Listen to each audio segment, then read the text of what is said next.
भैया देखो, हनुमान जी का और कथा का बड़ा अच्छा कनेक्शन है, क्योंकि सारे जगत में श्री ठाकुर जी की, प्रभु श्री राम लला की जहाँ जहाँ भी कथा वार्ता नाम संकीर्तन होती है, वहाँ श्री हनुमान जी विराजते हैं। श्री हनुमान जी का वहाँ निवास होता है। संसार में सेवकों की जब गणना की गई, गिनती की गई, तो उन सेवकों में सबसे प्रथम जो नाम आया है भगवान के किसी सेवक का, भक्त का, तो वो श्री हनुमान जी महाराज हैं।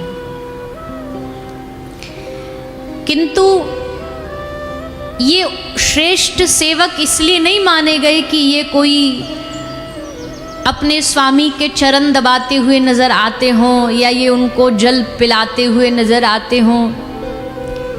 इनको श्रेष्ठ सेवक इसलिए कहा गया है क्योंकि ये नित्य निरंतर प्रभु चरित्र सुनवे को रसिया, इसलिए इनको श्रेष्ठ सेवक कहा गया, क्योंकि ये नित्य निरंतर ऑलवेज 24/7 रेडी रहते हैं। किस चीज के लिए?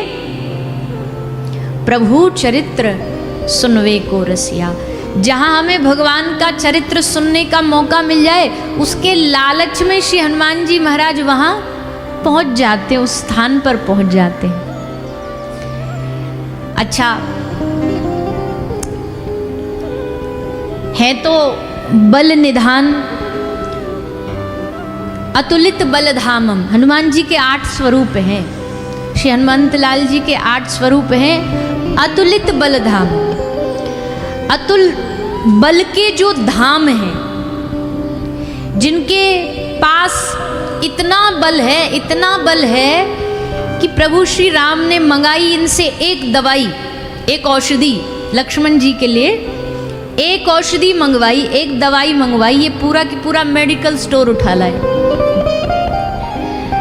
पूरा संजीवनी बूटी मिली नहीं तो पूरा ही उठा करके ले आए कि लो, हम एक दवाई न ला सकते तो हम पूरी की पूरी ले आते, अब आप सिलेक्ट कर लो इसमें से कौन सी।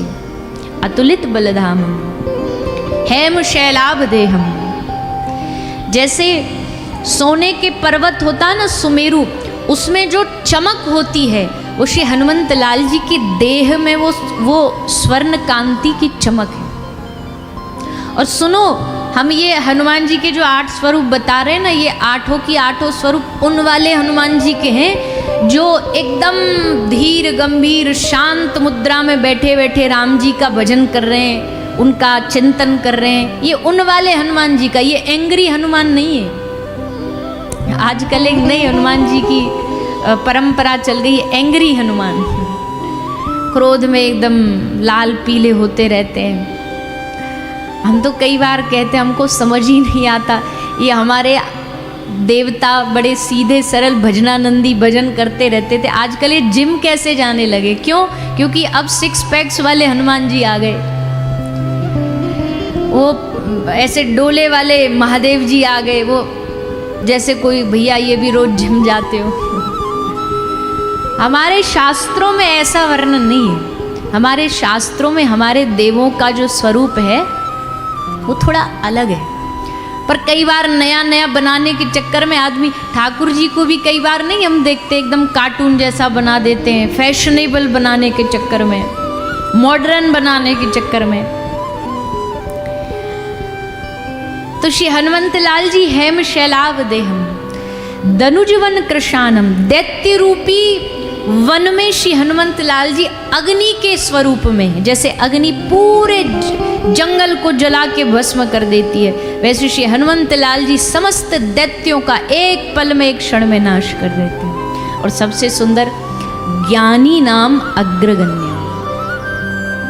ज्ञानियों की जब जब बात आएगी तो ज्ञानियों में सबसे श्रेष्ठ पद श्री हनुमंत लाल जी को प्राप्त होगा। ज्ञानी नाम अग्रगण्यम सकल गुण निधानम।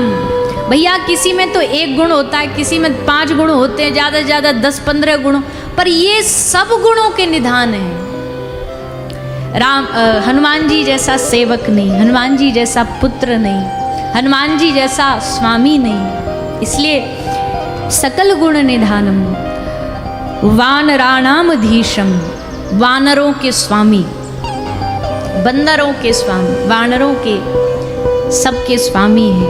और रघुपति प्रिय भक्तम, रघुपति के ठाकुर जी के प्रिय भक्त। इस संसार में भगवान के भक्त तो बहुत होते हैं, लेकिन सब अपने अपने बनाए गए होते हैं। अपने नाम के आगे खुद ही हम लगा लेते हैं कि भाई हम भक्त हैं, हम भक्त हैं, हम ठाकुर जी के भक्त हैं। पर मजा तो तब आए ना जब भगवान के प्रिय बने और ठाकुर जी कहें हाँ ये मेरा भक्त है, ये मेरा प्रिय है। उनके प्रिय बनने, उनके प्रियों की लिस्ट में आना बड़ी बात है। एक बहुत हमारी प्रिय कथा है, कई बार सुनाई भी है कि एक बार देवर्षि नारद जी भगवान के पास गए। नारद जी को मन में कभी कभी कुछ ना कुछ उमंग बढ़ती रहती है, कुछ खुजली होती रहती है। तो नारद जी को आज एक नई उमंग आई। भगवान से जाके बोले प्रभु एक बात बताओ, इतने सारे भक्त हैं आपके, याद कैसे रखते हो? कोई तो आपने इसका रजिस्टर बना रखा होगा कि ये भक्त, कोई उनकी लिस्ट होगी, कुछ हिसाब किताब होगा। तो भगवान ने कहा हाँ जी नारद जी बिल्कुल है, क्यों नहीं है, हम भी पूरा हिसाब डायरी मेंटेन रखते हैं, सब भक्तों का नाम की हमने एक लिस्ट बना रखी है। अब अगली जिज्ञासा नारद जी को क्या हुई कि इस लिस्ट में हमारा नाम है कि नहीं। तो भगवान से निवेदन किया प्रभु अगर आप कृपा कर दें तो वो जो आपकी लिस्ट है भक्तों की, जो हिसाब है, डायरी है, वो हमको मिल जाएगी पढ़ने को। ठाकुर जी बोले लो, तुरंत दे दी हाथ में, बोले लीजिए पढ़िए। नारद जी के मन में एक ही इच्छा है, बस हमारा नाम आ जाए इसमें, कैसे भी हमारा इस डायरी में कहीं एक जगह नाम आ जाए।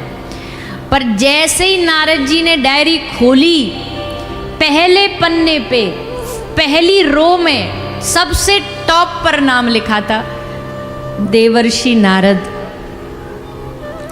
आहा हा, नारद जी का तो आनंद क्या कहें, दिन ही बन गया, जीवन बन गया। ठाकुर जी के भक्तों में हमारा नाम आ गया, अब इससे बड़ी प्रसन्न, और वो भी टॉप पे एकदम। वो आजकल नहीं है फेसबुक पे आते वो कमेंट्स में टॉप फैन, अब टॉप फैन में जो आ जाए मतलब भैया इनको सब जानकारी है, ये हर जगह इनके फॉलो करते हैं, सब चीज़ों को लाइक कमेंट करते हैं। तो नारद जी टॉप फैनों में, टॉप भक्तों में आ गए। बड़े खुश नारद जी। दूसरा नाम, तीसरा नाम, भक्तों के पढ़ते पढ़ते पढ़ते पूरी डायरी पढ़ डाली नारद जी ने, सबके नाम लिखे थे। पर वह पूरी की पूरी डायरी में श्री हनुमान जी महाराज गायब थे। हनुमान जी का नाम नहीं था पूरी लिस्ट में। अब बताओ, हनुमान सरीखा भक्त भगवान का और उसका नाम ना हो, ये बात नारद जी को ने थोड़ी सी पची नहीं, पर कुछ बोले नहीं। नारद जी ने कहा प्रभु चले, प्रणाम। ठाकुर जी बोले जाओ, और हमें ये भी पता अब तुम कहाँ जाओगे। नारद तो नारद हैं, आनंद लेते हुए घूमते रहते नारद जी। नारद जी ने उठाया वीणा और नारायण नारायण नारायण गाते गाते सीधे आ पहुंचे कहाँ? हनुमान जी के पास। श्री हनुमंत लाल जी के पास नारद जी पहुंच गए।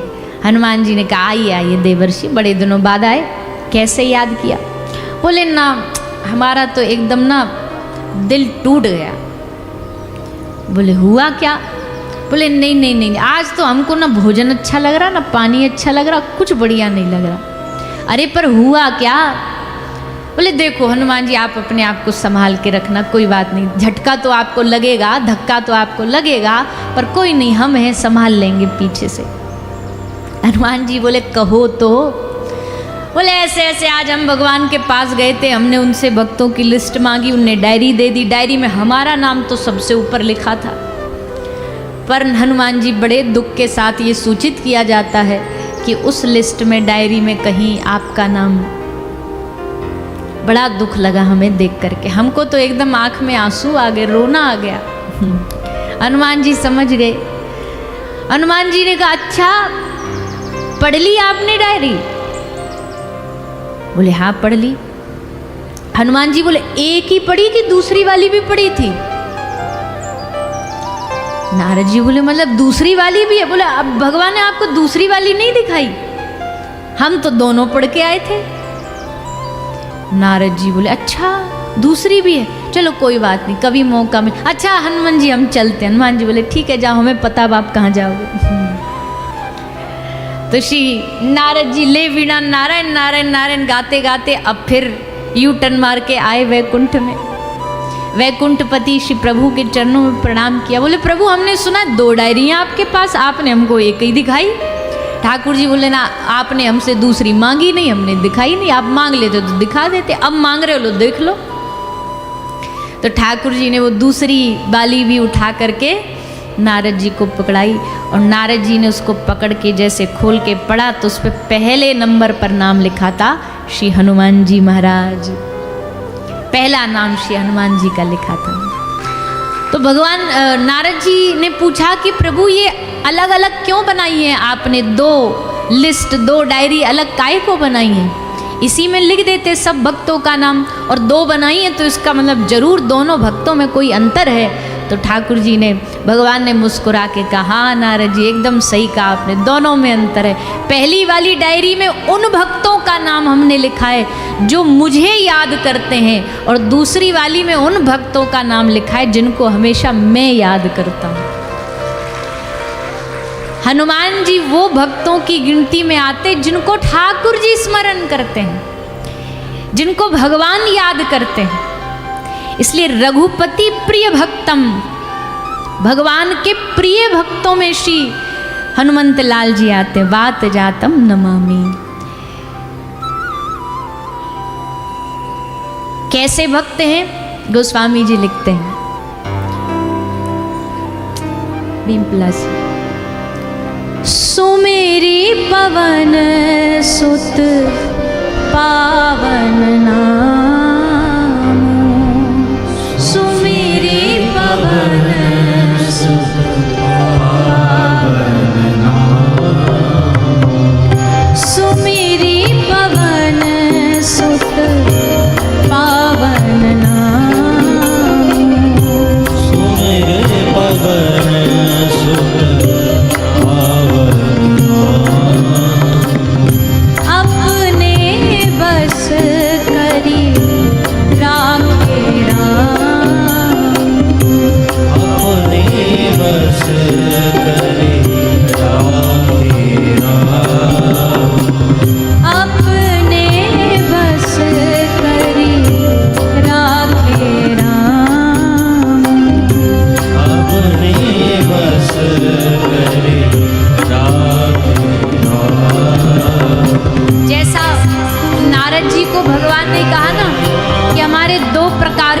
होते हैं, वैसे ही इस चौपाई में भी कहा है कि भगवान के 2 प्रकार के भक्त हैं। एक वो हैं जो भगवान के वश में रहते हैं, जो भगवान के वश में जिनका जीवन चलता है, और एक भक्त वो होते हैं जिनके भगवान वश में होते हैं और वो सबसे श्रेष्ठ माने जाते हैं। जैसे आज जो आप कथा सुनेंगे यशोदा मैया, क्या ये भगवान के वश में है या भगवान इनके वश में है? भगवान इनके वश में है। यशोदा मैया की श्रेष्ठता यह है कि उनको ठाकुर जी को कब जगाना, कब सुलाना, कब खिलाना, कब घुमाना, ये सब निर्णय श्री यशोदा मैया करती है। इसलिए उन भक्तों की श्रेष्ठता कई गुना बढ़ जाती है जिनके वश में श्री ठाकुर जी होते हैं। प्रभु श्री राम लला, हाँ यद्यपि भगवान श्री राम स्वतंत्र है, हम कोई किसी शब्द के विरोध में नहीं है, पर एक भजन गाया जाता, दुनिया चले ना राम के बिना, राम जी चले ना हनुमान के बिना, राम जी कुछ कर ना पाते हनुमान जी के बगैर। वो ऐसा भाव नहीं है। राम जी तो पलक झपकते ही सारी ब्रह्मांड सृष्टि का निर्माण कर दे, पर ठाकुर जी अपने भक्तों को श्रेय देते हैं। क्या राम जी चाहते तो लंका ढूंढ ना पाते? अरे जिसके रोम रोम में ब्रह्मांड है, लंका बनाई उसने तो उसे ना पता होगा कि कहाँ है लंका। लेकिन श्रेय दिया श्री हनुमंत लाल जी को, उनकी शक्ति की पहचान कराई कि तुम साक्षात पवन पुत्र हो। पवन तने बल पवन समाना, पवन तने बल पवन समाना, पवन तने बल पवन समाना, पवन तने बल पवन समाना, बुद्धि विवेक विज्ञान विधान, बुद्धि विवेक विज्ञान। श्री राम जय राम जय जय राम, श्री राम जय राम जय राम, श्री राम जय राम जय जय राम, श्री राम जय राम जय जय राम, श्री राम जय राम जय जय राम, श्री राम जय राम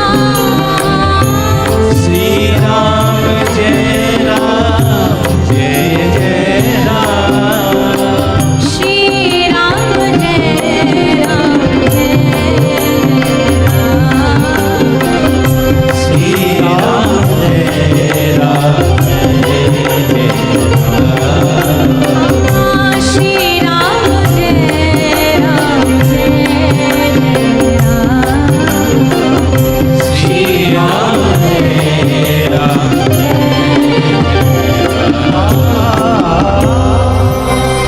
पवन तने बल पवन समाना, बुद्धि विवेक विज्ञान विधाना।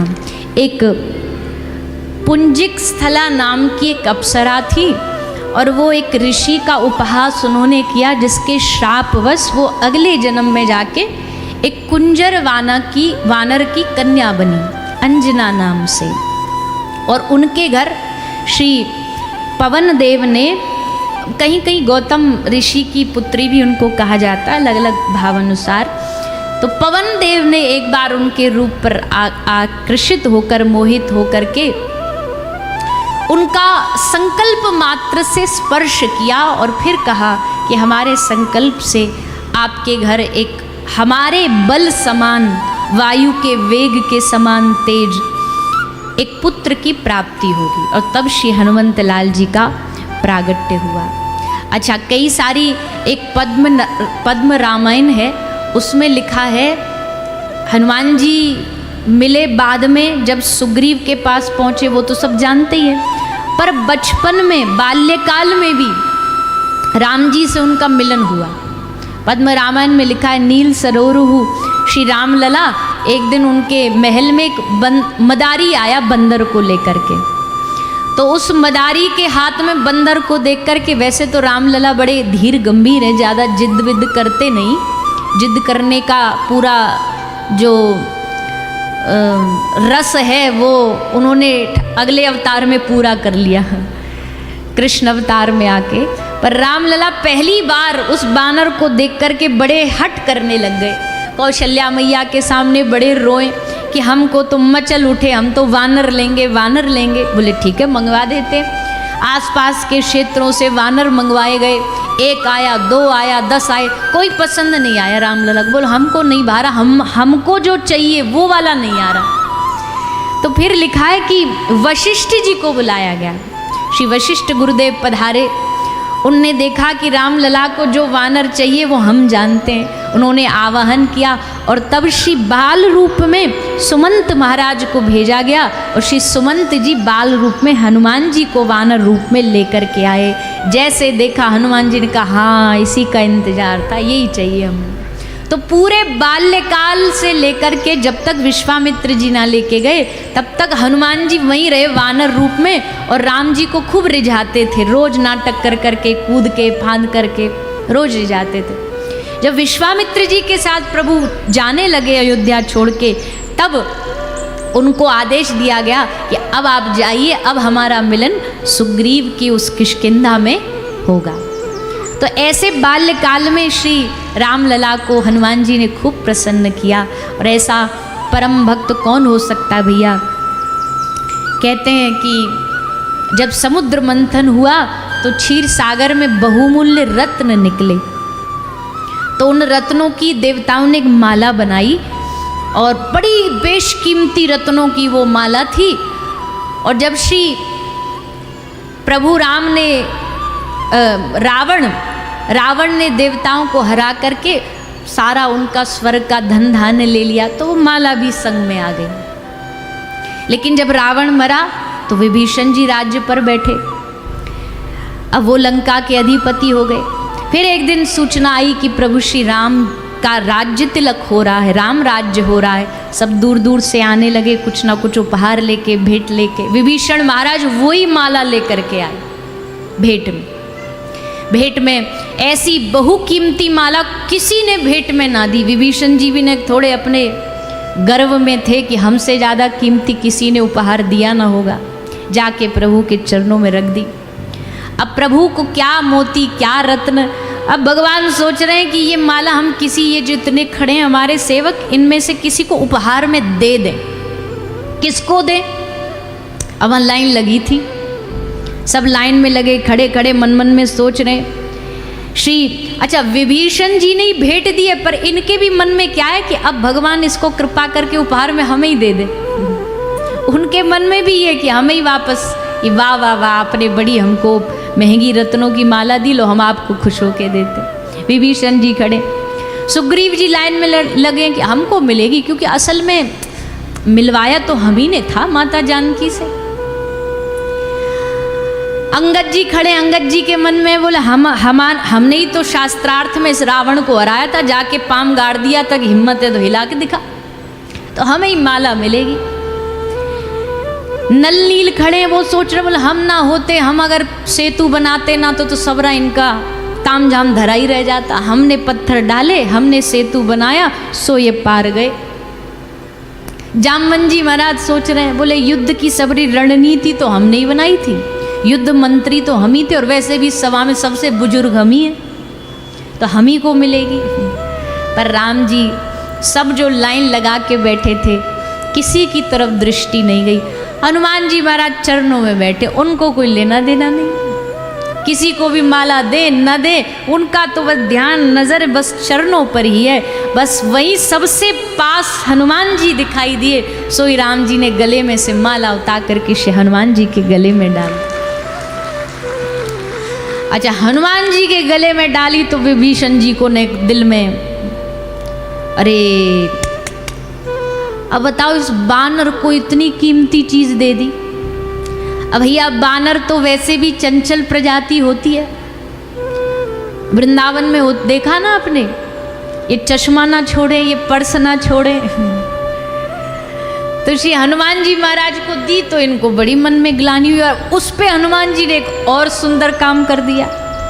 हनुमान जी महाराज ने वो पहले मोती की माला ऐसे देखी, अच्छा माला मिली, वाह बड़ा सुंदर मोती चमक रहे, बड़े डायमंड और बड़े हीरा माणिक पन्ना सब चमक रहे। ऐसे राइट घुमाई, लेफ्ट घुमाई, सब तरफ ऐसे घुमा घुमा के देख रहे हैं, पता नहीं क्या ही खोज रहे हैं। बहुत देर तक जब खोजते रहे, जब कुछ ना मिला तो मुंह में डाली और दांत से एक एक करके पूरी माला तोड़ना चालू कर दी। माला के माणिक कहीं, पन्ना कहीं, और सबरे मोती दर बिछर के सब फैल गए। अब तो विभीषण जी को बड़ी नाराजगी हुई, बोले चलो दे दी सो तो ठीक, पर इस बानर को दी देखो। अब उसके थोड़ी देर के लिए विभीषण जी के मन में आया कि भैया बंदर क्या जाने अदरक का स्वाद, इनको क्या पता कि कितनी महंगी चीज है, क्यों तोड़ी आपने ये माला, क्या ढूंढ रहे हो इसमें। तो श्री हनुमंत लाल जी ने मुस्कुराते हुए कहा, हे विभीषण जी, माला तो बड़ी सुंदर थी, पर मैं उसमें ढूंढ रहा था कि हमारे जीवन प्राण, हमारे प्रभु, हमारे आराध्य, हमारी मैया प्रभु श्री राम और माता जानकी कहाँ है इसमें, वो ढूंढ रहा था। सबरी मोती तोड़ तोड़ के देख लिए, खोज लिए, वही मैं दृष्टि में ढूंढे जा रहा था कि कहाँ है कहाँ है। विभीषण जी बोले बावरे हो गया, क्या प्रभु राम और मैया जानकी हर जगह थोड़ी ना दिखाई दे जाएंगे? क्यों नहीं दिखाई दे जाएंगे? प्रभु राम तो सब जगह हैं, तुम में भी है, मुझ में भी है, सब में समाये हैं। अच्छा सब में तो दिखाओ कहाँ है? और बस श्री हनुमान जी ने अपना सीना फाड़ करके दिखाया कि मेरे हृदय में देखो मेरे आराध्य विराजे हैं, प्रभु राम और मैया जानकी मेरे हृदय में विराजे। प्रभु की दृष्टि, प्रभु की आंखें नीचे थी। हनुमंत लाल जी ने पूछा, प्रभु आपकी दृष्टि, आपकी नजरें झुकी हुई, आज आपका राज्याभिषेक है, आपकी दृष्टि क्यों नीचे है? प्रभु ने कहा, हे हनुमान, हम तुमको जो देना चाहते थे हम दे नहीं पाए। क्यों? क्योंकि हमने तुमको किष्किंधा का राजा बनाना चाहा, पर उसमें फिर सुग्रीव को राज्य दे दिया। फिर हमने तुमको लंका का राजा बनाना चाहा, पर उसमें फिर हमने विभीषण को राज्य दे दिया। फिर हमने सोचा कोई बात नहीं, अयोध्या का ही बना देंगे, पर उसमें बीच में हम आ गए। हम तुमको 3 पद देना चाहते थे, गद्दी देना चाहते थे, पर दे ना पाए। हनुमान जी बोले बहुत बहुत धन्यवाद आपका, क्योंकि 3 से हमारा काम न चलता प्रभु, ना 1 से चलता ना 3 से चलता। हमें 1 पद नहीं चाहिए, हमें 4 पद चाहिए। कौन से पद? बोले 2 चरण पद आपके और 2 चरण पद मेरी मैया जानकी के। बस ये 4 पद मिल गए तो हमको सब मिल गया, ये पद चाहिए हमको। ऐसे भगवान के प्रिय भक्तों में से एक श्री हनुमंत लाल जी हैं। तो भैया ऐसे हनुमान जी का आज प्रागट्य उत्सव, हम उनसे प्रार्थना करें कि आपके हृदय में जैसे सिया राम विराजे हैं, आपके चित्त में जैसे भगवान की कथा के प्रति प्रेम भरा है, रस भरा है, हम पर भी कृपा करो। क्योंकि महापुरुषों के और दिव्य दैवी शक्तियों की कृपा से हमारा भजन में मन बढ़ता है, अपने इष्ट में भाव बढ़ता है, तो उनकी कृपा होगी तो हमारे हृदय में भी अपने आराध्य के प्रति ऐसा अनुराग बढ़े। ऐसी प्रार्थना करते हुए एक बार फिर पुनः आप सभी को श्री हनुमान प्रागट्य उत्सव की बहुत बहुत बधाइयाँ। अब श्री हनुमान जी का प्रागट्य उत्सव तो हो गया, अब ठाकुर जी के प्रागट्य उत्सव की ओर बढ़ते हैं, लाल जी के प्रागट्य उत्सव की ओर, जो हमने कल यहाँ आनंद लिया, नंदोत्सव मनाया। सबने बाल कृष्ण लाल के प्रागट्य की उस रस धारा में स्नान करते हुए खूब आनंद लिया। नंद के आनंद भयो जय कन्हैया लाल की, हाथी दिए घोड़ा दिए और दीनी पाल की। सब जगह ऐसा ही हर्ष, ऐसा ही उल्लास गूंज रहा है। समस्त ब्रज भूमि के आज भाग्य जागे हैं कि आज नंद भवन में ढोटा जायो, बरसाने थे टीखो आयो। नंद भवन में लाला को जन्म भयो, सारी ब्रज की दैवी शक्तियाँ पधारी, ग्वाल बाल पधारे, गैया आई, सबने आकर के लाला के जन्मोत्सव में आनंद लिया। आए किस लिए ठाकुर जी? बहुत बड़ा प्रश्न है ये, किस लिए आए ठाकुर जी? कोई कहता है कि कोई क्या शास्त्र कहते हैं, यदा यदा ही धर्मस्य ग्लानिर्भवति भारत, जब जब होई धर्म की हानि, बढ़हि तामस अधम अभिमानी, तब तब प्रभु धरि विविध शरीरा। तो ऐसा कहा जाता है कि भगवान पापियों का विनाश करने, दुष्टों का, राक्षसों का वध करने आते हैं। पर एक जगह लिखा है कि भगवान के रोम रोम में ब्रह्मांड है। तो अगर भगवान के रोम रोम में ब्रह्मांड है भैया, तो ब्रह्मांड के ही भीतर मान लीजिए कोई कहे राम भगवान रावण को मारने आए, तो भगवान के रोम रोम में ब्रह्मांड है, ब्रह्मांड में ही लंका है। और लंका को अगर ठाकुर जी अपनी है कि कहीं जरा रोम का कोई एक बाल उखाड़े तो पूरी लंका तहस नहस हो जाए। क्या रावण को मारने के लिए उनको आना पड़ेगा? रावण को मारने के लिए नहीं आते ठाकुर जी, किसके लिए आते? प्रभु आते शबरी की प्रतीक्षा को पूरा करने के लिए। प्रभु आते हनुमान जी पर कृपा करने के लिए।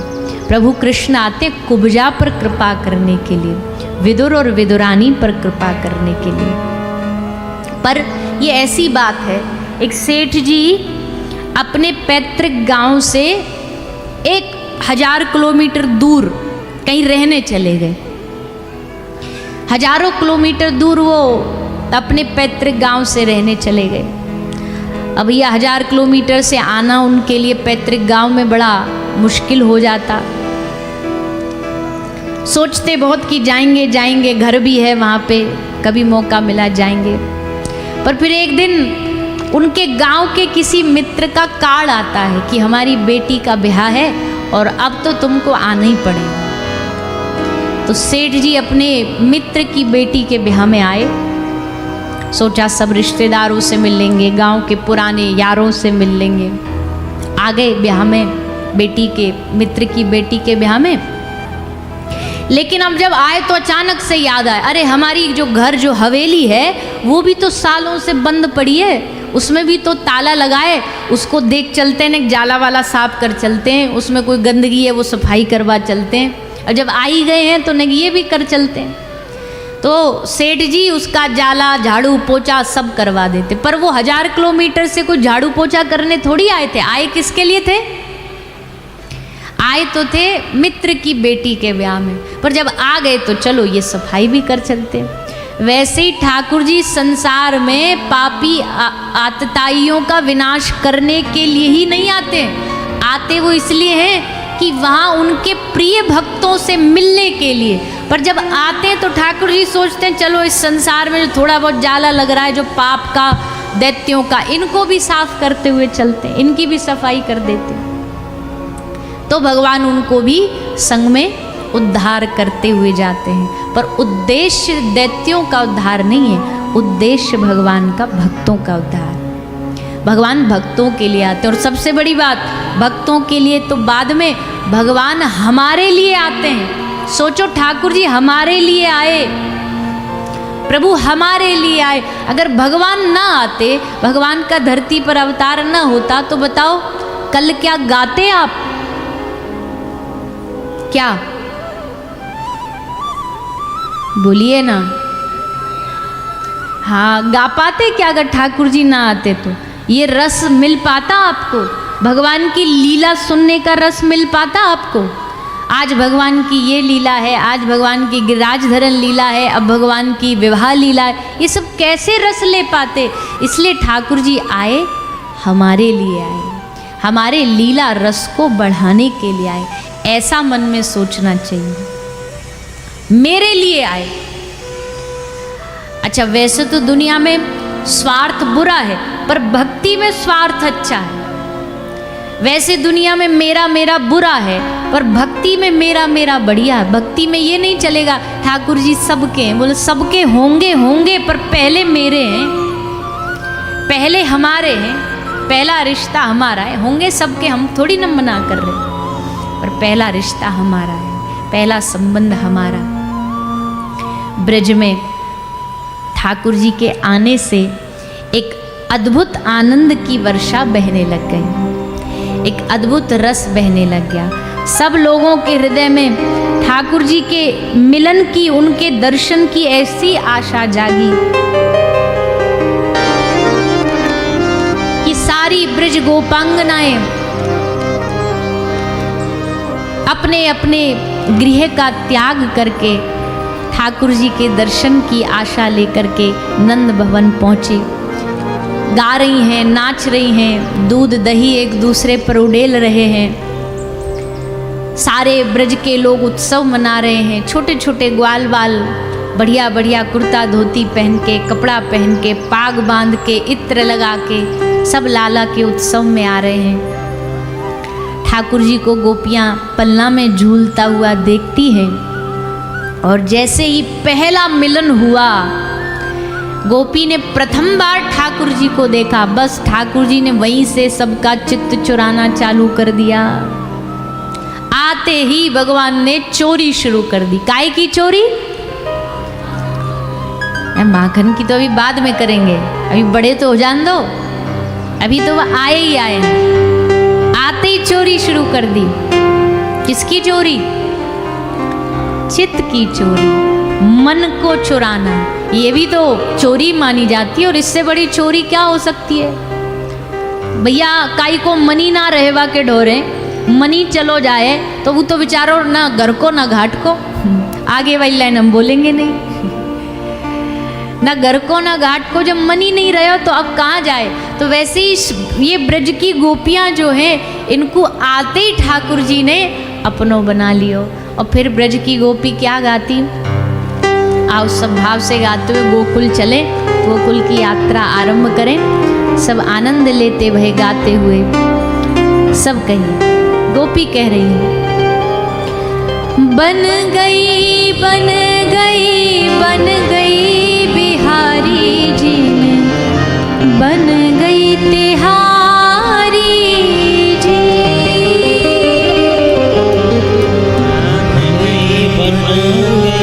बन गई बिहारी जी,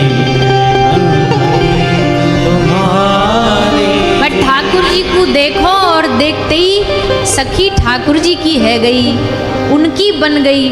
और भैया दुनिया के बनने में कोई लाभ है भी नहीं, असल में जो ठाकुर जी को बन गयो वाकू सब मिल गयो। हमारे ब्रज में कहते हैं भैया, कोई तन पागल, कोई धन पागल, कोई पागल बेटे और नारी का। संसार में थोड़े थोड़े सभी पागल हैं यहाँ, पर फर्क कितना है, कोई तन पागल, कोई धन पागल, कोई पागल बेटे नारी का। पर सच्चा पागल वो है जो पागल बांके बन गई बन गई बन गई बिहारी जी में, बन गई तिहारी जी। बन गई बिहारी जी में, बन गई तिहारी जी। ओ बन गई बन गई बिहारी जी में, बन गई तिहारी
जीवन का उद्देश्य ही यही है, सबको अपना बनाना।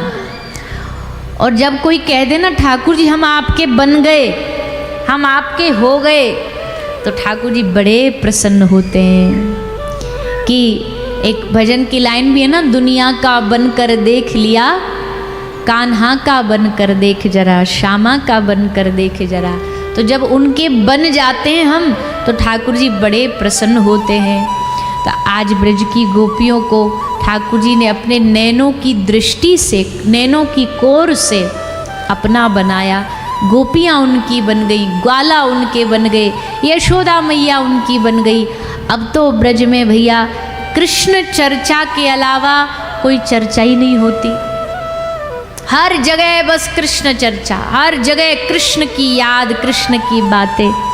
एक सखी दूसरी सखी ते कन्हैया के स्वरूप के बारे में बता रही है, दूसरी तीसरी ते बता रही है। बस सबको, सबकी दिनचर्या, सबके पूरे दिन भर को जो शेड्यूल है पूरा उनके जीवन को यही है, बस बैठे बैठे कृष्ण की बातें, कृष्ण की चर्चा।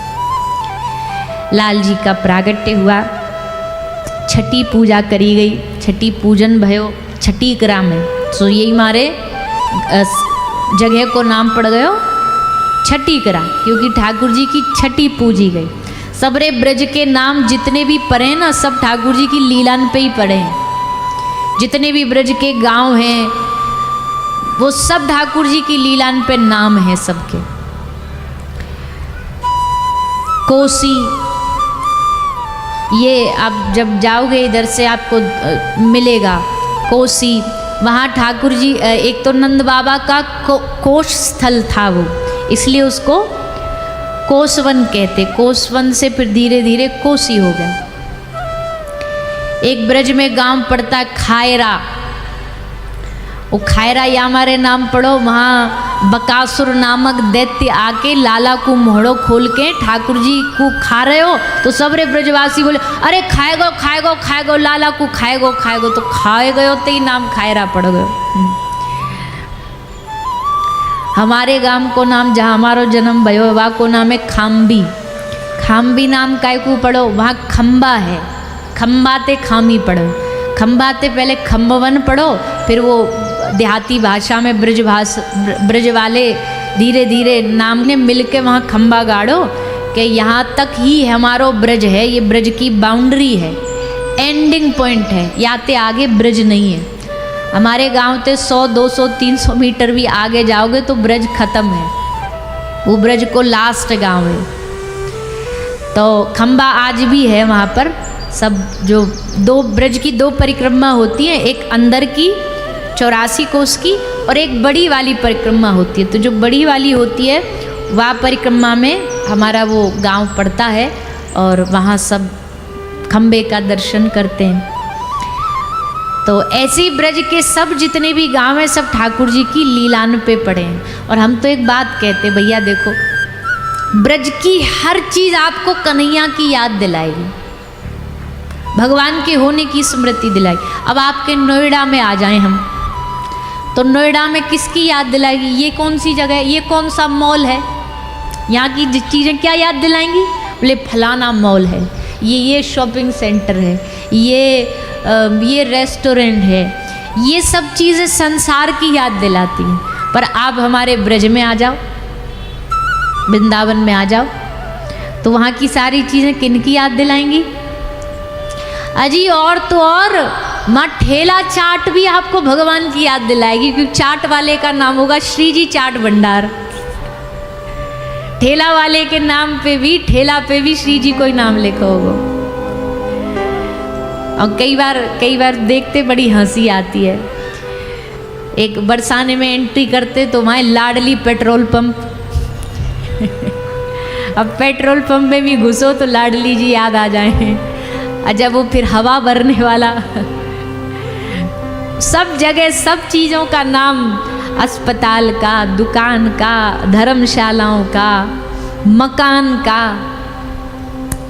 मंदिरों का, सब का नाम ठाकुर जी और श्री जी पे रखा जाता है। तो वो तो भूमि ऐसी है भैया, तुम ना भी भगवान को याद करो तो भूमि तुमको जबरदस्ती याद करवा देगी। जबरदस्ती याद करवा देगी। नहीं भी कोई भक्त है तो वृंदावन में जाती हो ही नहीं सकता कि उसकी जुबान पे राधे राधे ना आए। और आजकल तो और हो गया है, ना भी तुम लो तो छोटे छोटे बच्चे छापा लेके घूमते रहते हैं, ना भी तुम बोलोगे तो भी जबरदस्ती आके तुम्हारे माथे पे धर देंगे। दिखाओ हिम्मत की, नहीं बोलेंगे हम राधे राधे, ब्रज में आके राधे राधे ना बोलोगे। तो ब्रज की सब चीज़ें श्री जी का, ठाकुर जी का होने का अनुभव कराती है। तो छठीकरा में ठाकुर जी की छठी पूजी गई है। वह छठीकरा में ठाकुर जी की छठी पूजी गई। आज बड़ा भारी उत्सव था। याते पहले भगवान महादेव भी आए प्रभु का दर्शन करने, भगवान ने उन पर भी दर्शन दे के कृपा करी। और फिर पूतना आई। छठवां दिन खूब धूमधाम चल रही थी। नंद बाबा ने कहा कि भैया जब ते लाला भयो है, हम तो कछु होशो हवास में ही नहीं है, कहा करनो है कहा ना करनो है। कितने दिन है गए, कंस को कर ना दे के आए। कर मतलब टैक्स, जैसे अब सब टैक्स भरते हैं, उस जमाने में भी भरते थे, राजाओं को देते थे, राजाओं को दिया जाता था। तो वह समय कंस सबते कर ले तो, और बड़े अत्याचार करता था, न किसी को भजन करने देता, न हवन करने देता। तो नंद बाबा को बड़ा डर लगा कि भैया इतने दिन है गए, कंस को करना गयो, कछु ना कछु उत्पात करेगो हम ब्रजवासिन पे। याते बढ़िया एक काम करो, तुम सब उत्सव मनाओ, मैं जा रही हूँ कर दे आऊँ। सब अपने अपने घर से दूध दही कर के रूप में दूध दही देते थे। वह जमाने को तो भैया धन भी दूध दही माखन मिश्री यही होता था। वह जमाने में यही धन और यही समृद्धि का, जिसके घर में ज़्यादा गैया वो उतना बड़ा धनवान, उतना बड़ा पैसा वाला, उनकी पहचान होती थी। तो घड़ा में बैलगाड़ियों में माखन भर के, दूध दही भर के नंद बाबा चले गए मथुरा। और मथुरा से मामा कंस ने भेज दी, कंसेन प्रहिता घोरा पूतना बाल घातनी, शिशु चकार निघ्नन्ति पुरग्राम ब्रजादिशु। पूतना नामक ये भयानक दैत्या ब्रज में भेजी गई कंस के द्वारा। पूतना का काम क्या? बाल घातनी, बालकों को मारने वाली, बालकों के रक्त का पान करने वाली। इतने सारे इसमें दुर्गुण, सुखदेव जी एक से बढ़कर एक दुर्गुण बता रहे हैं। राजा परीक्षित कह रहे सुखदेव जी से, फिर तो इसका उद्धार संभव ही नहीं हो सकता, इतनी बच्चों को मारने वाली, रक्तपान करने वाली। सुखदेव जी कहते ना ना ना, हे राजन, तुम नहीं जानते, जिस पे हमारे ठाकुर जी कृपा करके रीझ जाएं, न जाने कौन से गुण पर दया निधि रीझ जाते हैं। इसमें दुर्गुण तो बहुत थे, पर एक ही गुण था कि इसने आकर के माता की तरह भगवान को अपने स्तन से दूध पिलाया। बस ठाकुर जी यही बात से प्रसन्न है गए और भगवान ने कही कि अब हम इसका उद्धार करेंगे, इसको मुक्ति मोक्ष देंगे, पद देंगे। कौन सा पद? जो हम अपनी माता देवकी और यशोदा को देंगे, क्योंकि ये हमें अपने स्तन से दूध पिला रही है। पूतना अपने स्तनों में कालकूट विष भर के लाई है, ठाकुर जी को विष पान करा रही है।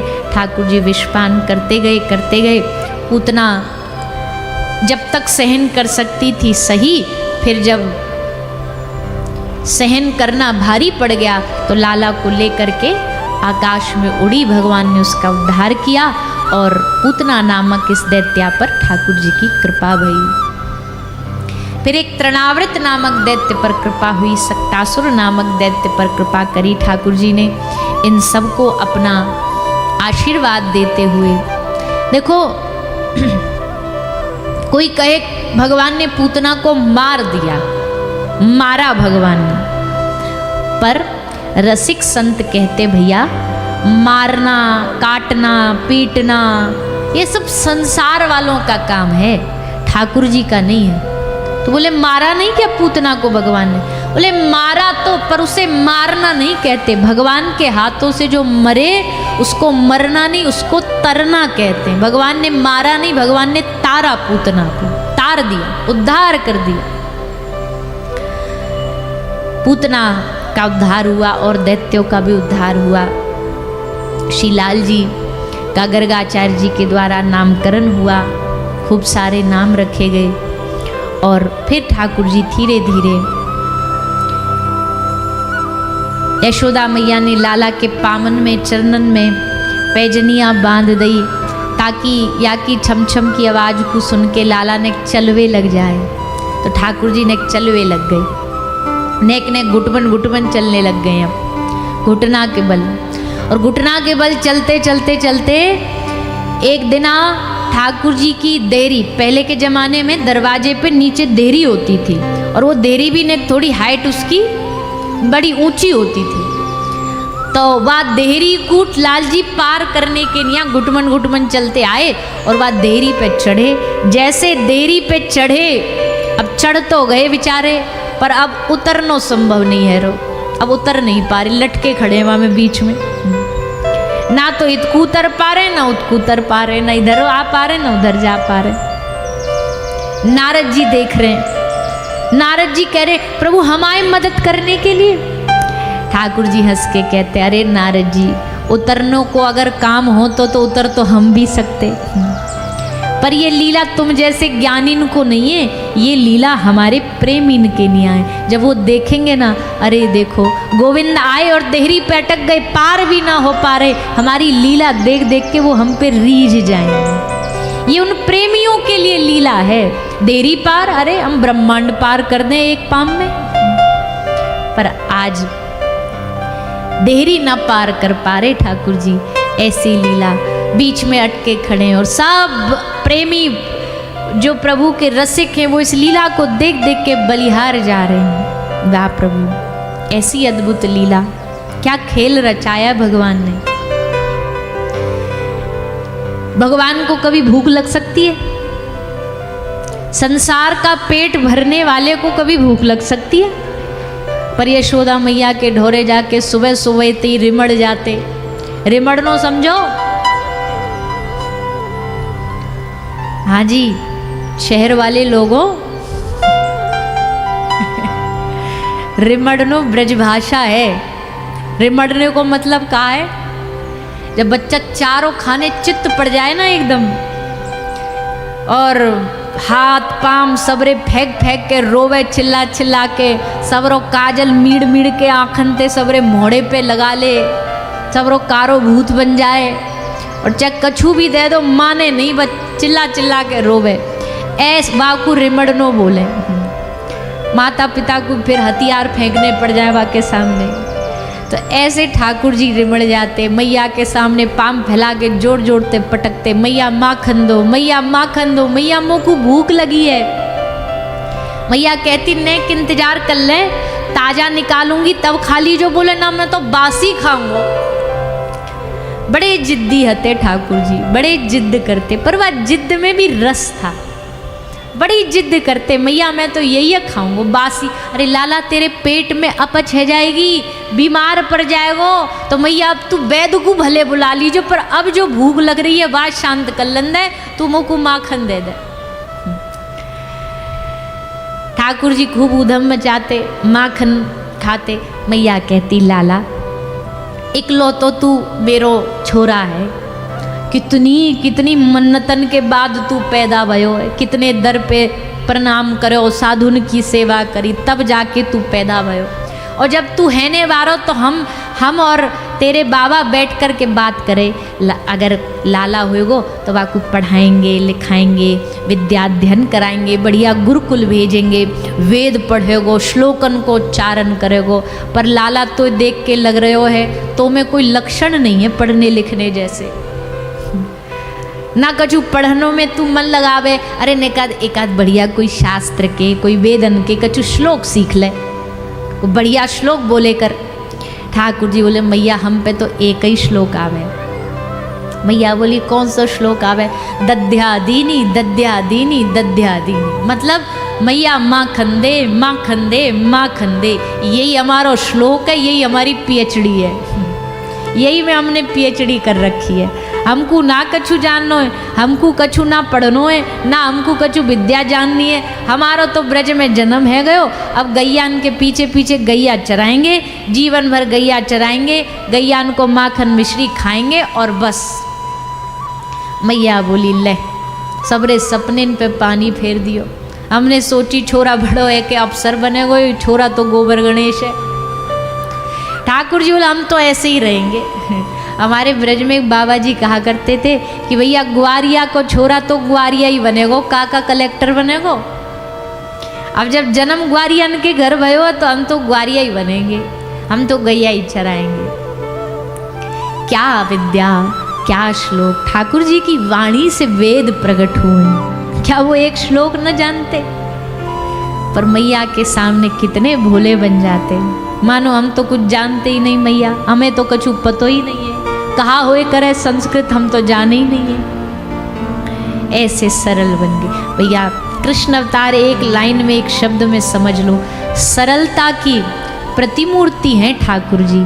भगवान भगवान भगवान कह कर के लोगों को भगवान से बड़ा खौफ हो जाता है, डर हो जाता है कि भगवान पाप का फल देते हैं। भगवान के साथ कोई पूजा भी कर रहे हैं तो डर रहता है कहीं भगवान को कोई गलत कुछ बोल ना दिया, कोई पूजा में कोई गलती ना रह गई हो, ये सब डर रहता है। पर जब वही भगवान हमारा अपना बन जाता है, अपनों से काहे का डर? अगर अपनों से भी कोई कहे कि भैया वो हमसे बड़ा डरते हैं, तो इसका मतलब वो आपसे प्रेम नहीं करते, क्योंकि जहाँ प्रेम होगा वहाँ डर नहीं होगा।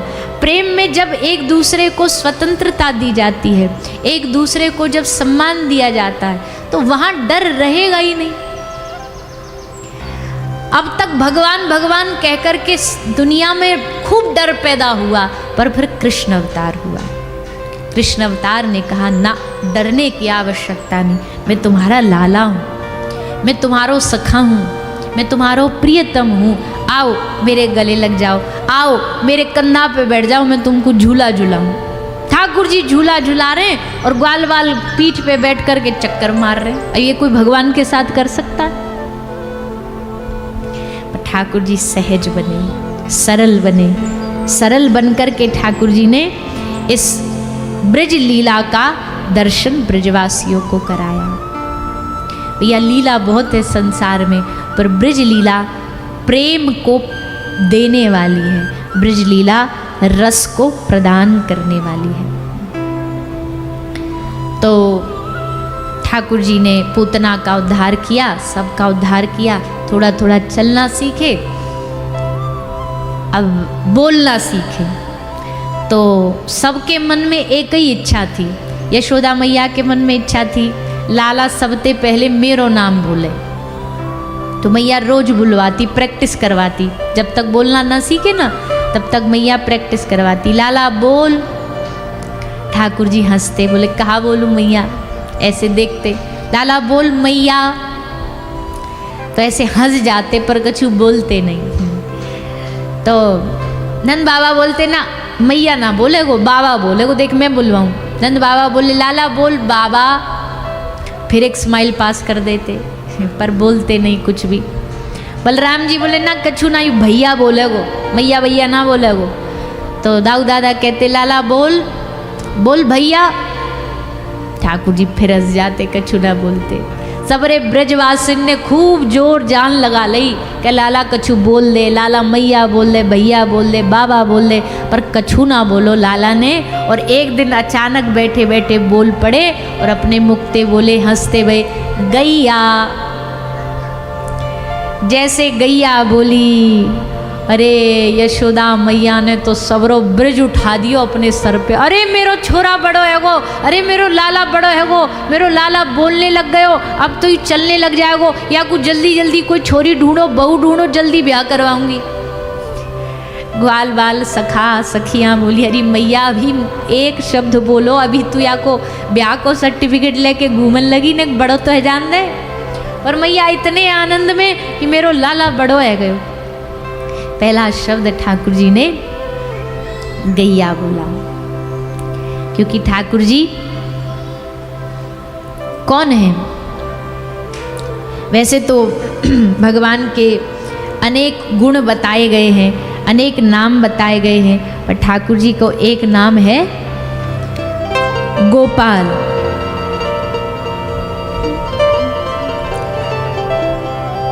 हे गोवर्धन धारी गैया के हितकारी, हे गोवर्धन धारी गैया के हितकारी, हे गोवर्धन धारी गैया के हितकारी, हे गोवर्धन धारी गैया के हितकारी,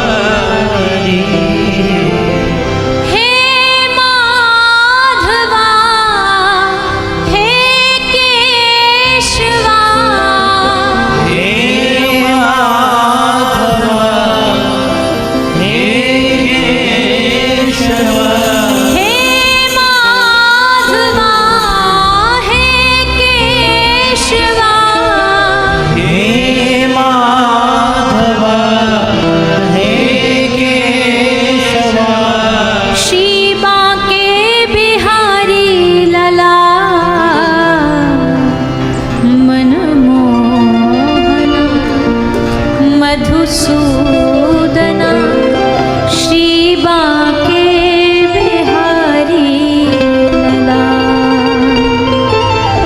मनमोहना मधुसूदना, मेरे बाके बिहारी के बिहारी लला मनमोहना मधुसूदना, श्री बाके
बोलिए श्री राधे गोविंद सरकार की।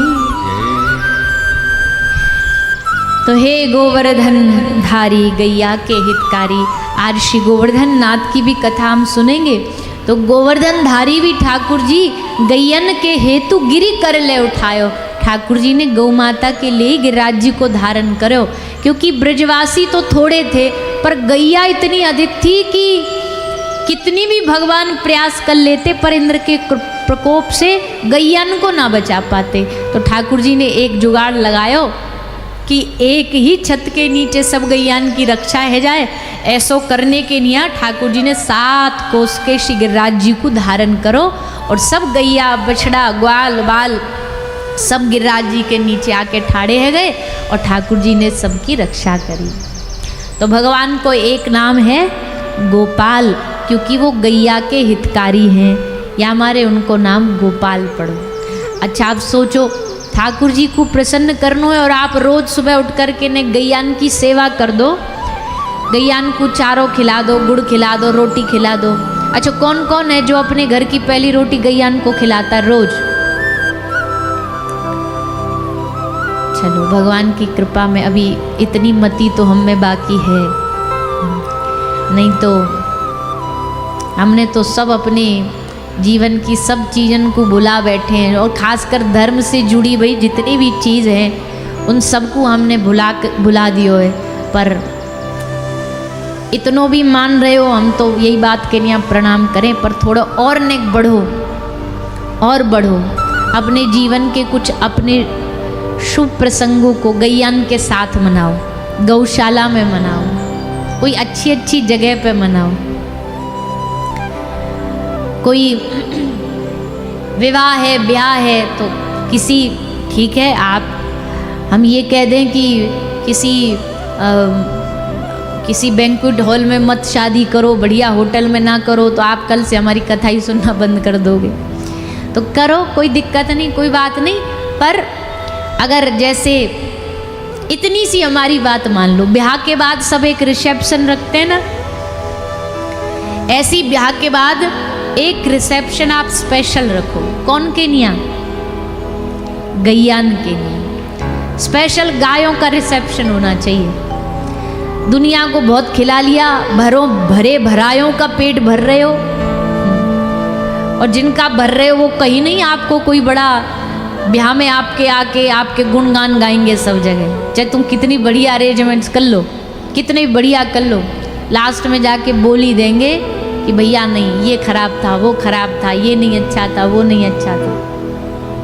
और पता नहीं एक आजकल और नया शादियों ब्याह में ट्रेंड चला है, सब में ही ट्रेंड चला है कि भाई भोजन की थाली पूरी नहीं खानी चाहिए, थोड़ा सा उसमें छोड़ देना चाहिए, एटिकेट्स है। नहीं तो लगे भाई भुक्कड़ी आ गए क्या घर से, कुछ खा पी के ही नहीं आए क्या घर खानदान से। तो जितना सामान, जितना भोजन अन्न आदमी ब्याह में बिगाड़ता ना, उतना कहीं नहीं बिगाड़ता। इतने महंगे महंगे व्यंजन बनते, एक एक प्लेट सैकड़ों में होती है, उसको भी चख के आधा चखा छोड़ दिया, क्योंकि वैरायटी इतनी होती है, पेट की अपनी लिमिट है। धर तो लेते हैं शौक शौक में इतना, फिर वो कहाँ जाता है? कचड़ा में। अगर उसका दशांश भी हम पहले से ही निकाल करके अगर किसी गौवंश के लिए रख दें, किसी अनाथ बच्चों के लिए रख दें, तो कितना ठाकुर जी हम पर कितने प्रसन्न होंगे। और भैया ये सब आप ही कर सकते हो। ये जो कथा सत्संग सुनने वाले लोग हैं, इनसे ये कहा जा सकता है। जो सत्संग सुनते ही नहीं, उनसे तो कुछ आशा ही नहीं हमें। क्या उनसे आशा करें? कौन उनको जाके बोले, कौन उनको समझा? वो अपनी मन मर्जी के मालिक है, कमाई उनकी, पैसा उनका, खर्चा उनका, तुम कौन होते हो बोलने वाले? पर भैया समाज में रहते तो सब वसुधैव कुटुंबकम, ये नारा भारतीय सनातन परंपरा कहती है। विश्व हमारा परिवार है, गाय हमारा परिवार है, जीव हमारे हैं, उनकी खूब सेवा करो। तो ठाकुर जी ने पहला शब्द क्या बोला? बोलो ना जोर से, हाँ थके थके मत बोलो। अभी थोड़ा सा और सुन लो, फिर 56 भोग आप ही का इंतजार कर रहे हैं। कोई जब 56 भोग लगते हैं कथा के आरंभ में तो उनको पहले ऐसे दुपट्टा से पर्दा से ढक के रखा जाता है और फिर जब लीला आती है तब इनको पर्दा को हटाते हैं। हमने पूछा इसका कारण क्या है, बोले कारण ये है कि अगर 3 घंटे सामने यहाँ पे कलाकंद, रबड़ी, गुलाब जामुन दिखाई देगी तो कथा में ध्यान कम, नजरें वहीं गड़ी रहेंगी। क्योंकि सबको पता है भोग तो नाम मात्र का लगना है भगवान का, फिर तो यहीं स्वाहा होना है, पेट में ही जाना। कई जगह तो हमने ऐसे दिखाए, इतने तो ठाकुर जी की आरती भी नहीं होती उससे पहले तो भोग उठ करके चल देता है कि चलो अब आओ हमारे पेट में पधारो। कई जगह यजमान परिवार वो 56 भोग के डब्बों पर पूरी कथा की तारीख और उसमें भागवत महाप्रसादी पहले से ही लिख के डब्बे रखवा देते हैं कि अब जब 7वें दिन रिश्तेदार जाएंगे उनके बांटने काम आ जाए। मतलब पहले से ही कंफर्म है कि ठाकुर जी तो खाएंगे ही नहीं। बेचारे ठाकुर जी चाहे भी ना पाना तो उनको पता है भैया इसने तो पहले से ही तैयारी कर रखी, ये तो खाएंगे नहीं, ये तो हमारे ही पास आना है। तो ऐसे श्री गिरिराज भगवान का आज हम चरित्र सुनेंगे। श्री सुखदेव जी महाराज आगे के चरित्रों में सुनाते हैं किस प्रकार ठाकुर जी की लीलाएं आगे बढ़ती हैं। लीलाएं तो बहुत हैं पर समय अनुसार हम थोड़ा थोड़ा श्रवण करते हुए और थोड़ा थोड़ा संक्षेप में प्रणाम करते हुए कुछ लीलाओं को आगे बढ़ेंगे। अब भगवान श्री बालकृष्ण लाल ने अपनी माता यशोदा मैया को के ऊपर कृपा करी। एक बार मैया के आंगन में लगे हुए यमला अर्जुन वृक्ष कब से प्रतीक्षा कर रहे थे, हे प्रभु, हे नाथ, हमारा कल्याण करो, हमारा उद्धार करो। युगों युगों से खड़े थे उस आंगन में इसी प्रतीक्षा में कि एक बार द्वापर युग में नंदलाल आएंगे और उनके स्पर्श से हमारा कल्याण हो जाएगा। ठाकुर जी ने यमला अर्जुन का उद्धार किया। अब श्री सुखदेव जी वर्णन करते हैं कि अब श्री लाला ब्रज की महिमा तो बहुत है पर ब्रज की सबसे महत्वपूर्ण चीज है ब्रज की माटी, ब्रज की रज। भगवान ने सोचा इसका हम पान करेंगे तो थोड़ा इसका महत्व और बढ़ जाएगा, तो भगवान ने ब्रज रज को पाया और अपने मुख में अपनी मैया को ब्रह्मांड का दर्शन कराया। दुनिया में माटी खाना शुभ नहीं माना जाता। दुनिया में कोई धरती ऐसी नहीं होगी जहाँ की माटी को खाया जाता हो, लेकिन ब्रज की माटी को हर एक भक्त वैष्णव, हर एक ब्रज प्रेमी जो ब्रज की महिमा जानता है उसके घर में आपको ब्रजरज जरूर मिलेगी। उस ब्रजरज में थोड़ा सा कण मात्र लेके वो रोज थोड़ा जरूर पाता होगा, या माथे पे लगाता है या थोड़ा पाता है कि हे रजरानी हम पर कृपा करो, हमारे हृदय में ठाकुर जी का वास हो, ऐसी हम पर कृपा करो। ऐसी भैया ब्रज की रज की महिमा है। ठाकुर जी ने भी उस महिमा को खूब बढ़ाया और बड़े हुए लाल जी। अब ने थोड़े ज़्यादा नाटक और बढ़ गए इनके, जैसे जैसे उम्र बढ़ी नाटक बढ़ते गए। अब तक तो ने थोड़े बहुत ही काई की मटकी फोड़ दी, काई के घर पहुंच गए, ये सब करते। अब ठाकुर जी ने नई नाटक चालू करी। कौन सी नाटक? माखन चोरी। अब लाल जी ने माखन चोरी शुरू कर दी है। ब्रजमंडल में आकर के अब ठाकुर जी माखन चुराने लग गए हैं। माखन चुरा करके घर घर जाने का मौका भी मिल जाता है, अवसर मिल जाता है गोपिन के पास जाने का, और बढ़िया खाने को माखन मिल जाता है। रोज गोपी सुबह सुबह माखन निकालती इसी आशा में कि ठाकुर जी आएंगे। देखो भजन क्या है, आप जितनी भी महिलाएं यहाँ बैठी हैं सब अपने घर में भोजन बनाती हो, रोज लगभग सभी बनाते हैं। भोजन बनाते हैं सब लोग अपने घर में, और भोजन बनेगा ही, रोज का नियम है, रोज का काम है ये। लेकिन अब उस भोजन को भजन कैसे बनाना है? भोजन को भजन बनाना है तो जब भोजन बना रहे हो तो एक तो मन में ये चल रहा होगा कि चिंटू क्या खाएगा, चिंटू के पापा क्या खाएंगे, चिंटू की दादी क्या खाएगी, एक तो ये चल रहा होगा। इससे क्या होगा? इससे ये भाव पूरा ग्रस्त का बन जाएगा, क्रिया का बन जाएगा। लेकिन जब आप भोजन बनाए ना, तो ये मन में भाव रखें कि आज हमारे ठाकुर जी क्या पाएंगे, आज हम अपने ठाकुर जी के लिए क्या बनाए भोग में, जो भगवान देख करके बोले आहा क्या बढ़िया व्यंजन बना के लाई है। अब भोजन तो बनना ही है, रोज का काम है, और भोजन पाना ही है घर वालों को, वो भी रोज का काम है। पर उसमें ठाकुर जी का जब भाव जुड़ जाएगा तो वो क्रिया ही आपकी भजन बन जाएगी। इसलिए माताओं से, मैयाओं से हमारा खासकर निवेदन है, खासकर आजकल की मॉडर्न मैयाओं से, कि जब मैया भोजन बनाओ तो पहले तो अपने भाव को थोड़ा बदलो। भोजन बनाते समय एक महिला के लिए सबसे चैलेंजिंग काम है, चैलेंजिंग इन द सेंस कि थोड़ा ध्यानपूर्वक सतर्क रह के जो करने वाला काम है वो भोजन बनाना। उस समय विचारों को शुद्ध रखो। अच्छा, अब कई मैया क्या करेंगी, वहीं कढ़ाई में चम्मच घुमाई, बनाया, वही में तो एक चम्मच उठा के बढ़िया है नमक कम ज़्यादा तो नहीं है, फिर वहीं बना करके फिर रोटी बना ली वही हाथन ते, वही ते फिर सब लोग काम कर लियो।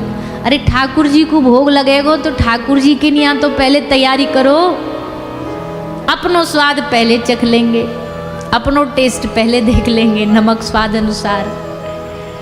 तो भैयाओ थोड़ी मैयाओ सतर्क हो के जब बोलो, जब भोजन बना रहे हो तो हरे कृष्ण कृष्ण कृष्ण हरे हरे, हरे राम राम राम हरे हरे, कोई भजन कोई पद ऐसा भाव गा के भोजन बनाओ। अब कान में लगा लिया वो और चल रहे हैं सिनेमा के गीत, तो मैया अकेली नाचती नाचती भोजन बना रही है। तो भैया बाद में कर लो, बाद में जो करना है, पर भोजन बनाते समय भाव रखो कि ठाकुर जी का भोग बना रहे हो। अच्छा, कौन कौन लोग हैं जो घर का भोजन का सबसे पहले भोग लगता है फिर घर वाले खाते हैं? भोग कौन कौन लगाता है रोज? हाँ, ठाकुर जी का भोग लगा करके ही घर में प्रसाद तीनों समय पाना चाहिए। तीनों समय मतलब जितने भी समय पा रहे हो भोजन, हर बार पहले ठाकुर जी को भोग लगाओ, फिर उस भोग प्रसादी को घर के भोजन में मिला दो, और फिर उस प्रसाद को बच्चों को, पतिदेव को, सब घर वालों को दो, बांटो। पहले ठाकुर जी पाएंगे, भगवान पाए, इसलिए शुद्धता से बनाओ। और बिना भोग लगाए कभी भी घर में भोजन नहीं खाना चाहिए। बिना भोग लगाए भोजन खाने का मतलब चोरी करना है। चोरी क्यों है? बोले अन्न भगवान का,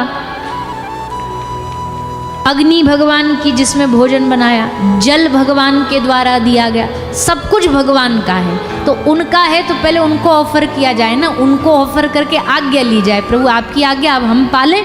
ठाकुर जी कहेंगे हाँ हमने पा लिया, अब तुम्हें स्वीकार है, पाओ। तो आज्ञा लेके कुछ भी पाना चाहिए। पानी भी बिना भगवान की आज्ञा के नहीं पीना चाहिए। पानी भी पी रहे हो तो पहले भगवान को एक बार भोग लगा दो। यहाँ कथा में भी बैठे प्यास लगी है ना तुम्हें, तो पहले एक बार उसको मनी मन अपने घर वाले ठाकुर जी को, विग्रह को ऐसे ही अर्पित करो और फिर भोग लगाओ। और भोग बिना तुलसी के लगता नहीं, तुलसी पत्र डाल के भोग लगना चाहिए। अब बोले हम मार्केट में खड़े होकर अगर कुछ जलपान कर रहे हैं तो फिर कैसे तुलसी? तो उस समय हमारी गले की कंठी काम आती है, गले की ये तुलसी काम आती है। इसको स्पर्श करा दो हाथ से, थोड़ा सा तुलसी का स्पर्श हो गया और फिर भोग लगा। तो अगर करते हैं बहुत बढ़िया, नहीं किसी को आदत है तो आज से ही शुरू कर दो। भगवान की प्रसन्नता के लिए पहले उनको अर्पित करो। और दूसरी बात, तुम्हारे घर में चाहे तुम्हारे सब काम के लिए, किसी भी ग्रह की सेवा के लिए कितने भी नौकर चाकर रख लो, कोई दिक्कत नहीं है, पर ठाकुर जी की सेवा अपने हाथों से करो। ठाकुर जी की सेवा में ये नहीं होना चाहिए कि ये भोजन बना देगा, ये आरती कर देगा, ये वस्त्र पोशाक की सेवा कर देगा। नहीं, ठाकुर जी की सेवा अपने हाथ में रखो, क्योंकि ये तो अपना किया गया है, जो करेगा उसको मिलेगा, वो फल पाएगा। तो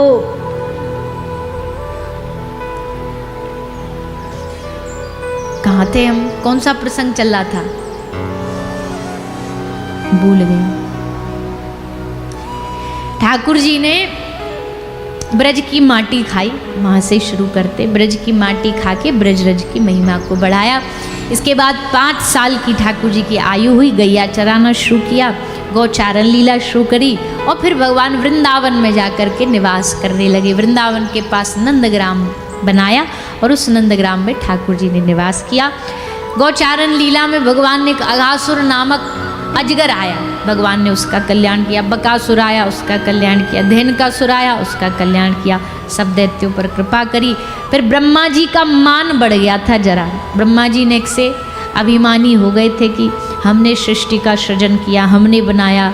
तो श्री ठाकुर जी ने उनके मान का नाश किया। कैसे नाश किया?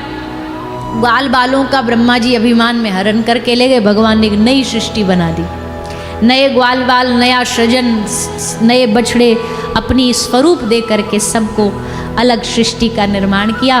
ब्रह्मा जी के मान का मर्दन हुआ। ब्रह्मा जी ने आके भगवान से क्षमा याचना करी, स्तुति करी। भगवान ने क्षमादान दिया। कालिया का प्रभु ने दमन किया। गोपियों के वस्त्रों का हरण करके गोपियों पर कृपा करी, ब्राह्मण पत्नियों पर कृपा करी। ये सब लीला सुनाते सुनाते अब अंत में 7 वर्ष की ठाकुर जी की आयु हुई और 7 वर्ष की अवस्था में भगवान ने श्री गिरिराज धरण की लीला का सुंदर संयोग बनाया, जिसका आज आप हम सब यहाँ दर्शन करने जा रहे हैं। अब पर्दा हट जाएगा, क्योंकि अब तो मुंह में पानी आ भी जाए तो कोई बात नहीं। अब तो वैसे भी ठाकुर जी का भोग लगना है और फिर प्रसादी बटनी है। तो आइए हम सब भगवान श्री गिरिराज जी, श्री गोवर्धन नाथ की शरण में चलेंगे। सब लोग भाव, हर्ष, आनंद के साथ श्री गिरिराज जी को प्रणाम करेंगे, उनका दर्शन करेंगे, गाएंगे, नाचेंगे और उनका भोग, उनका प्रसाद प्राप्त करेंगे। ये लीला में हम सब प्रवेश करें। उससे पूर्व आइए संक्षेप में 2 मिनट के लिए जो अंतिम की स्वागत बेला है वो सुनते हुए फिर उत्सव की ओर सब बढ़ेंगे और आनंद लेंगे। कोई भी खड़ा नहीं होगा। और कल विशेष ध्यान रखेंगे। कल क्या है? अनेक जोड़ते बोल लो। कल ठाकुर जी को ब्याह है। कल दूल्हा बन के आ जाएंगे। ठाकुर जी गाड़ी एकदम फास्ट फॉरवर्ड चलती है। कल जन्म भयो, आज बड़े हुए, कल ब्याह कर लेंगे। तो बड़ी 120 की स्पीड पे गाड़ी चलती है ठाकुर जी की।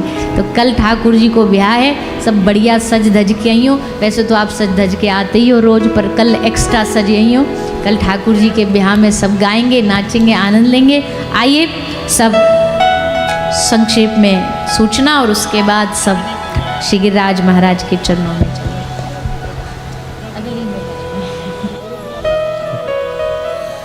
जय श्री राधे।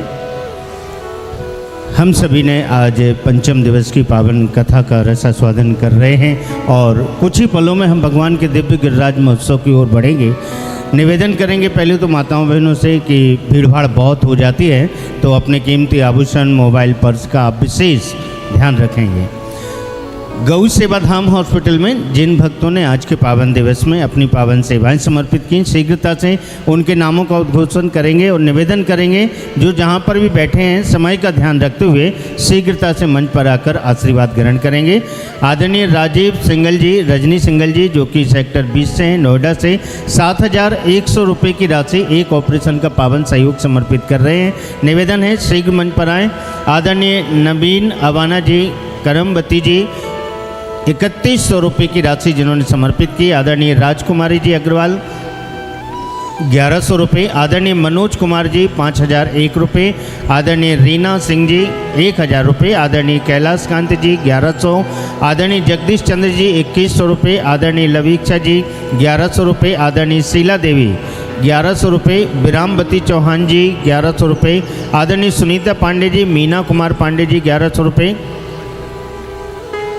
आदरणीय ममता राजदास जी 1100 रुपये। आदरणीय डॉक्टर मुमुक्षु आर्य 5000 रुपये की राशि समर्पित कर रहे हैं। आदरणीय कृष्णा जी 1100।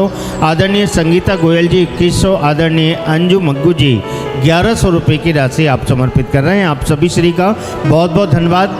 और साथ ही निवेदन करने चाहेंगे कि आप सभी भक्तजन, कल भगवान श्री कृष्ण का पावन विवाह उत्सव है, तो आप सब भी अपने परिवार प्रियजन में, अपने परिवार के जो पावन प्रसंग हैं, जन्मदिन या शादी की सालगिरह है, तो ऐसे पावन अवसर पर गौ माता की सेवा करते हुए आप सभी मनाएंगे। विशेष तौर से मैं आप सभी से निवेदन करूंगा, अभी भूसा का सीजन चल रहा है, समय चल रहा है, और हमारे लिए पूरे वर्ष का भूसा इकट्ठा करके रखना होता है बीमार गौवंशों के लिए। तो मैं आप सभी से निवेदन करूंगा, अपने परिवार प्रियजन, बच्चों के, माता पिता के या पूर्वजों के नाम से भूसा सहयोग आप सभी अवश्य करेंगे, ताकि हम पूरे वर्ष के लिए ऐसे बीमार गौवंशों के लिए भूसा इकट्ठा करके रख सकें। इस सेवा में आप महती भूमिका निभाएं, ऐसा आप सभी से निवेदन। एक वीडियो आप तक पहुंचा रहे हैं, निवेदन करेंगे सभी अपनी दृष्टि, अपनी नज़र नज़दीकी LCD पर रखेंगे। आज बताते हुए मुझे बहुत प्रसन्नता हो रही है कि जिस विषय को लेकर अक्सर हम आपसे बात किया करते थे कि हम एक बहुमंजिला हॉस्पिटल बनाने का संकल्प ले रहे हैं, वो संकल्प आज धरातल पर उतर आया है और उसका कार्य आरंभ हो चुका है। ये विश्व का पहला 8 मंजिला गौ माता का हॉस्पिटल हम ब्रज की धरती वृंदावन के नज़दीक ब्रज क्षेत्र होडल में बना रहे हैं।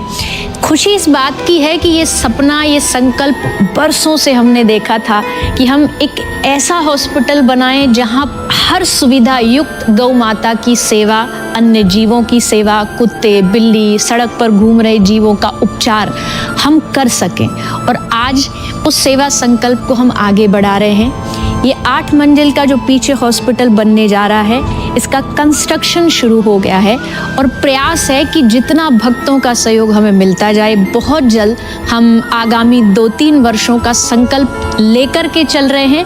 आगे गौ माता की इच्छा कि इस हॉस्पिटल को पूर्ण रूपेण हम बना करके इस पूरे ब्रज क्षेत्र के लिए, आसपास के जितने भी क्षेत्र है, एरिया NCR है, सब गौ माताओं को, सब जीवों को समर्पित कर सकें। उद्देश्य एक ही है, मूक प्राणी जो बोल नहीं सकते उनकी पीड़ा को समझें, उनको हर वो सुविधा युक्त इलाज दिया जाए जो उनको आज तक नहीं मिला। इस हॉस्पिटल का ये उद्देश्य बहुत जल्द पूरा होगा। आप सबके सहयोग से, गौ माता के आशीर्वाद से, भगवान के आशीर्वाद से आप सब इससे जुड़े रहिए।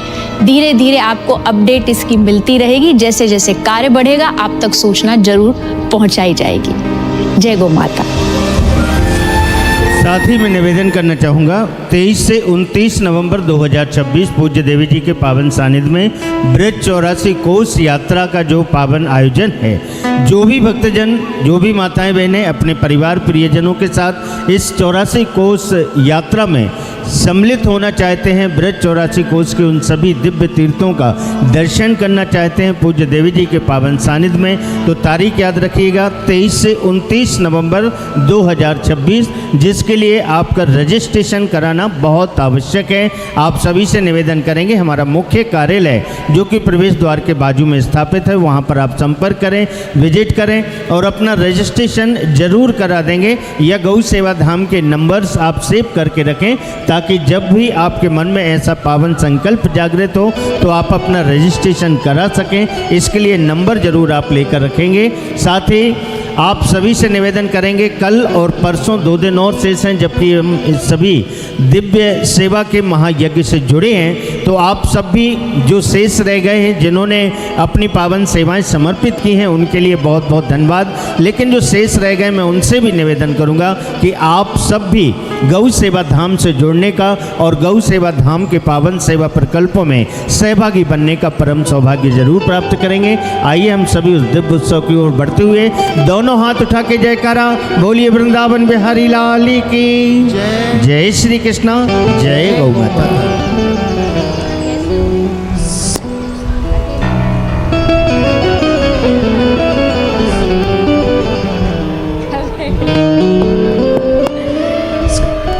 श्री राधे।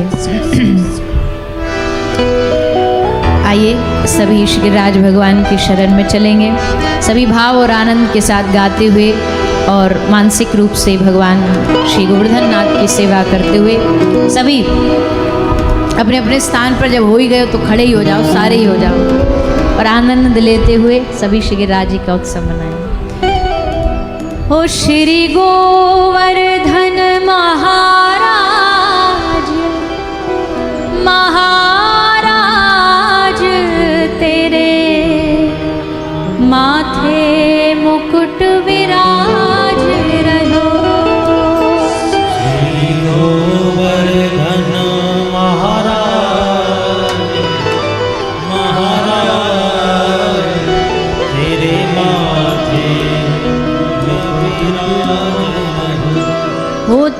माथे मुकुट विराज रहो, तेरे माथे मुकुट विराज रहो, तेरे माथे मुकुट विराज रहो, तेरे माथे मुकुट विराज रहो। गाइए सभी भाव से।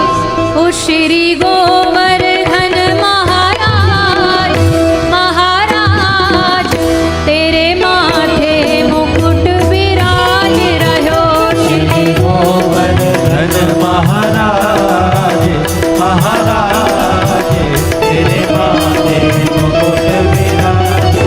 ओ श्री गोवर्धन महाराज, महाराज तेरे माथे मुकुट विराज रहो, श्री गोवर्धन महाराज, महाराज तेरे माथे मुकुट विराज रहो। ओ तेरे माथे मुकुट विराज रहो, तेरे माथे मुकुट विराज रहो, तेरे माथे मुकुट विराज रहो, तेरे माथे मुकुट विराज रहो। ओ तेरे माथे मुकुट विराज रहो, तेरे माथे मुकुट विराज रहो, तेरे माथे मुकुट विराज रहो, तेरे माथे मुकुट विराज रहो। ओ श्री गोवर्धन महाराज, महाराज तेरे माथे मुकुट विराज रहो, श्री गोवर्धन महाराज, महाराज तेरे माथे मुकुट विराज। भाव से सभी दोनों हाथ उठा के तालियों की सेवा करते हैं।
मुकुट विराज रहो, तेरे माथे मुकुट विराज रहो, तेरे माथे मुकुट विराज रहो, तेरे माथे मुकुट विराज रहो, तेरे माथे मुकुट विराज रहो, तेरे माथे मुकुट विराज रहो, तेरे माथे मुकुट विराज रहो, तेरे माथे मुकुट विराज रहो, तेरे माथे मुकुट विराज रहो। ओ श्री गोवर्धन महाराज महाराज, तेरे माथे मुकुट विराज रहो, श्री गोवर्धन महाराज महाराज, तेरे माथे मुकुट विराज रहो, श्री गोवर्धन महाराज महाराज, तेरे माथे मुकुट विराज रहो,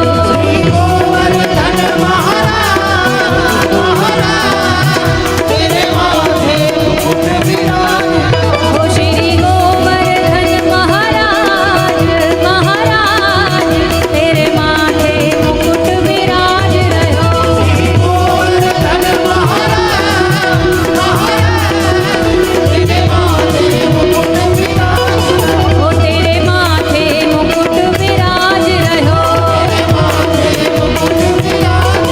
ओ तेरे माथे मुकुट विराज रहो, तेरे माथे मुकुट विराज रहो। बोलिए श्री गिरिराज महाराज की, श्री गोवर्धन नाथ की। तो आज लाला छोटो सो है ना, तो गिरिराज जी उठाए बेचारे ने, थक गए होगो, आज सो जान दो लाला को, आराम करन दो, कल ते फिर से आएंगे ठाकुर जी और कल रास रचाएंगे। तो सब रास को आनंद लेंगे, ठाकुर जी के जैसा भाव रहा, गोपी गीत उद्धव प्रसंग भाव रहा तो, और साथ में श्री ठाकुर जी का विवाह उत्सव, तो सब बड़े भाव और आनंद से कल पधारेंगे, कथा का रसपान करेंगे। आइए आज की कथा को विराम की ओर बढ़ाते हुए सभी आरती में प्रवेश करें।